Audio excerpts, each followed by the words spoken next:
Hello everyone, welcome to another special insurance episode of Let's Talk Money and Mortgages. The cost of living crisis is expected to affect the majority of households in the UK, and it has been at the forefront of discussions and certainly news headlines over the past few months. So managing your expenses and reducing your outgoings is always talked about, but how do you do that with insurance policies? So I have Suneth joining us again. Suneth is one of the founding directors of the WIS group of companies. Suneth is a trained accountant and an IFA. Given that current times are tough with inflation high and cost of living high, people tend to look at their monthly expenses and cut down some of the unnecessary ones. Now, unfortunately, many people think that insurance is not a non-essential expense and that can be cut to reduce outgoings.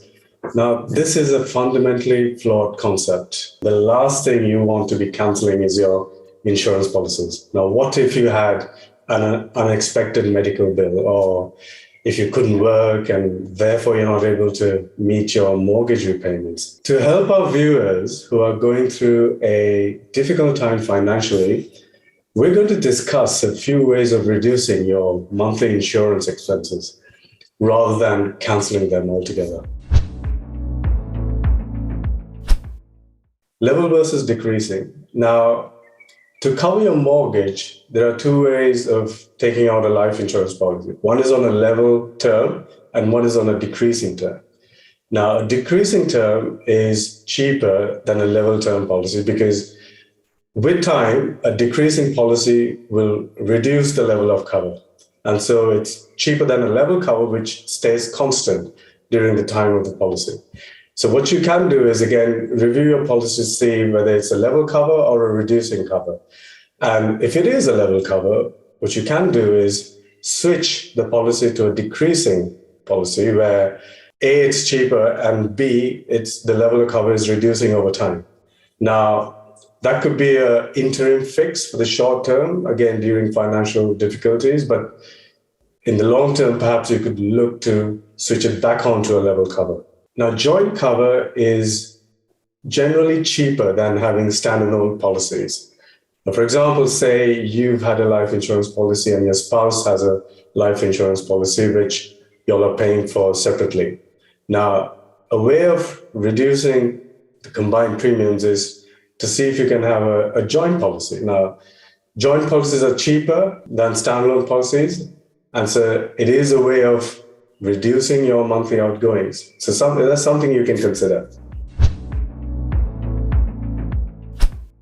One of the points that we discuss with clients when looking at income protection insurance is going through your bank statements and then identifying the must pays and the like to pays and then onto the luxuries. So what I mean by that is the must pays are transactions that you must essentially pay. Rain or shine, you have to pay these expenses, and they would perhaps be your mortgage or your rent. And then the would like to pay options are perhaps, your broadband bill or your coffee in the morning. And then onto the luxuries, which is at the very end, for example, your holidays and things like that. Now, what this allows you to do is identify 3 levels of cover, which then you could compare with the affordability. So most often than not, clients would go for the maximum benefit available for their income. And this, while might offer the most level of cover, it may also be quite a lot more expensive. So that's certainly one thing to look at. The second point would be payment periods. Now, income protection plans come with a 1 year, 2 year, sometimes 5 years, and then onto a comprehensive payment plan of until retirement or the expiration date of the policy. Now, as is the same with levels of cover and term of the plan that Suneth mentioned earlier, payment periods and the longer they are affect the cost of your premiums. So naturally, the longer the payment period is, the more expensive the product becomes. Having a 1 year option and a 2 year option can still offer a significant level of cover, which also becomes a lot more affordable than a comprehensive plan. Then it moves on to deferred period. So deferred periods are essentially a delay in you receiving your payment for the insurance plan. So how you would structure your deferred period is firstly having a look at, say, any sort of employment benefits that you may receive. So having a look at your employer's sick pay offering. So for example, if you were given 1 or 2 months of sick pay if you're off work, that would allow you to structure your income protection plan with the benefit starting from the 3rd month onwards. A few other points to consider here would be having a look at your savings and even your partner's earnings. That would essentially allow you to extend your deferred period and thereby significantly reduce your premiums again. And then finally, a point that's not usually looked at is age-banded policies. So age-banded policies give you a cheaper premium at the start and then increases as you grow older. So now the increases are set in stone. So your policy documents would have every year's increase already keyed in. So you have an idea of every year's monthly premium. Now, keeping in mind all the increases, an age-banded policy is still cheaper in total than a like-for-like standard income protection plan. So it's certainly something to have a look at. In the same way that Suneth mentioned earlier regarding life insurance, reviewing the cover amounts is important. Reducing might have a significant impact on the premiums that are paid. So it's worth having a look at the amount of cover.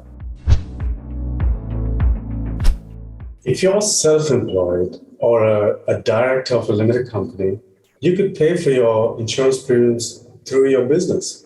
Now, a lot of company directors, business owners don't know this. A recent survey by Legal & General on over 400 small businesses in the UK showed that about 75% of business owners have not heard of relevant life policies or executive income protection policies. Now, by moving to a business policy, it means you have more money in your pocket. And also as a business owner, you're saving corporation tax. And as insurance premiums are eligible for tax relief, you could be saving as much as 49% on the cost of your policy. So private medical insurance, unlike the other insurance plans, is annually renewable, meaning it doesn't run for a particular term like the other policies do. So it makes sense to review your policy at every renewal to ensure your level of cover is still relevant. Now, having every option when it isn't even used could be quite expensive.